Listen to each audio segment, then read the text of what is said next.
You see? 3, You see? 2, You see? 1. Joshua Benn, World TV. I'm with Eddie Hearn. How are you, Eddie? Joshua Benn. Benn. Oh, Joshua Benn. Not Benn. Oh, Ben's better. Yeah, it's Irish. Yeah, but Joshua Benn. I mean, We can change it to Ben for the take of this episode. So Conor Benn press conference. Went well. It's strange to see Nigel Benn get so emotional. I know. Well, it was nice. I wasn't expecting it. No. You know, I mean, every time I've talked to him in the past, he hasn't really, showed that kind of emotion. But I think as a father, touching down in the UK, seeing him last night in front of all those people, and just realising that his son is about to make his professional debut on Saturday night in front of 17,000 people at the O2. It's special, you know, and it's great to see that kind of relationship, and of course, especially coming from a legend, really, of British boxing. How much, in terms in career-wise, do you think it will play taking that name of Benn on? It's such a big name. It is. It's difficult, but I think he doesn't have the pressure of his dad in the background all the time.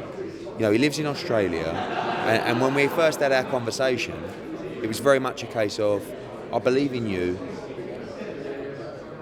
you're going to guide my son, I'm not getting involved. And the first thing when he said that to me was, yeah, all right, you know.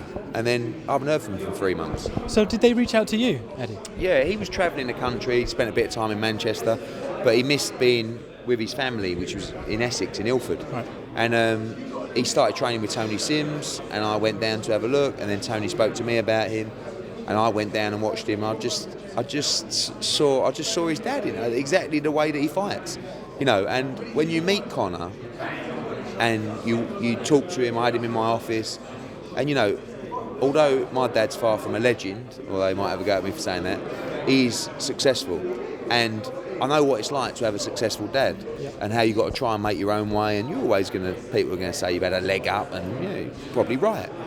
But I loved what he was saying, and I loved the fact that he was willing to leave everything behind in Australia and set up life here on his own. Yeah. And that showed me the commitment. We know he's got the genes, but I can see that he can fight. So Johnny Nelson said he just saw Nigel when he saw them. Was it the same for you? And the same when you watch him last night on the pads, you know, the noises, the movement, the way he slips shots, the hand speed, it's exactly the same. It's going to be difficult, of course, to emulate his father's success, but we're going to do things right, we're going to take him at the right pace, nice and slow to start with. He hasn't boxed for 2 years, but it's just so exciting to see him develop. He looks the part, he speaks really well. I think he's the full package. Yeah, I agree. And the reception he got last night, I thought was fantastic. It is. I mean, whenever I've been at any event with Nigel Benn, he gets a standing ovation. He was a people's champion, completely. Right? And you know, especially the fight with McClellan was, I mean, he gave the public everything at all times, and Conor wants to do the same. You know, he sees what his dad's achieved, and he always, if you listen to him, you talk to him, he says, I want to give the fans excitement. You know, I say, all right, calm down, let's just get the wins, and you know, good develop. But that's how he fights. And Saturday's going to be difficult for him, because there is going to be 17,000 people in there when he fights. He'll be on late. The big Ben chimes will start on the ring walk, and he will go out like a lunatic, because that's how he fights. Is there a chance that this is too overwhelming? You know, it's his first pro fight. Yeah. He's got his own press conference. Yeah. He's got 17,000. Yeah. Probably. Yeah, you're right, but it's tough luck, because that's what comes with it. So we'll find out the real... Yeah, you're going to find that out early, but we're going to take our time at the same time, but you can't have it any other way. You know, what we're going to do, put him on a non-TV show up in Skegness in front of 400 people? No. This is the route you've chosen. You carry your father's name, so fortunately or unfortunately, and that's what we talk about with the fathers. There's the benefits and there's advantages and disadvantages. The advantage is you're going to get a slight leg up. The disadvantage is you've got loads of pressure and you're always going to be compared to your dad.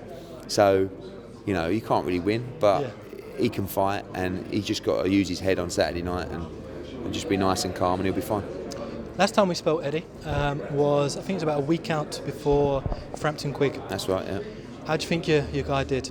Did okay. I mean, look, the fight was a bit disappointing for 6 or 7 rounds, and then it started hotting up, and I just felt like Scott started too late in the fight. You know, I think Frampton was clever, very clever with his feet.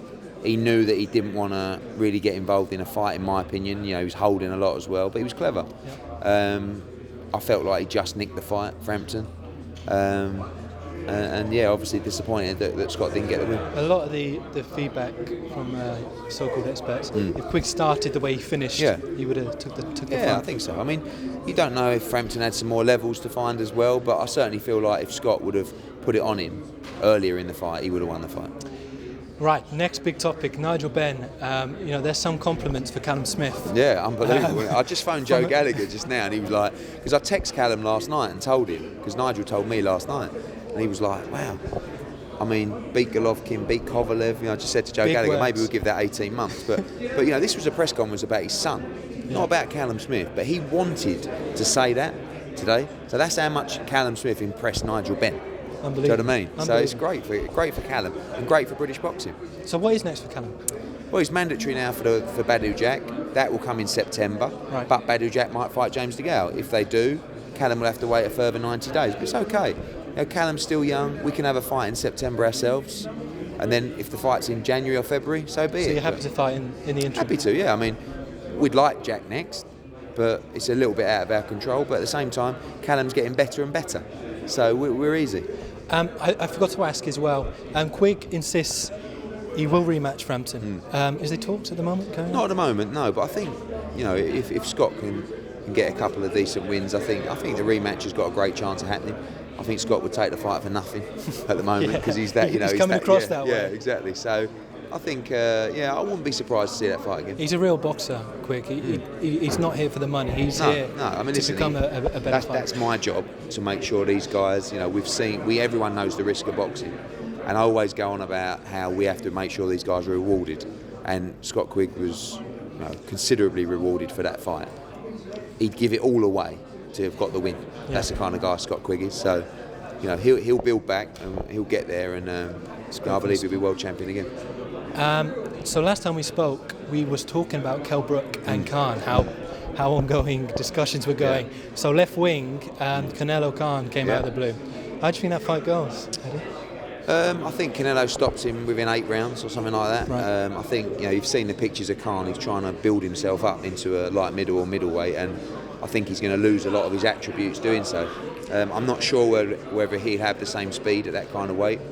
I think he might outbox Canelo for the first couple of rounds, but I think when they choose to engage, I think he'll get stopped.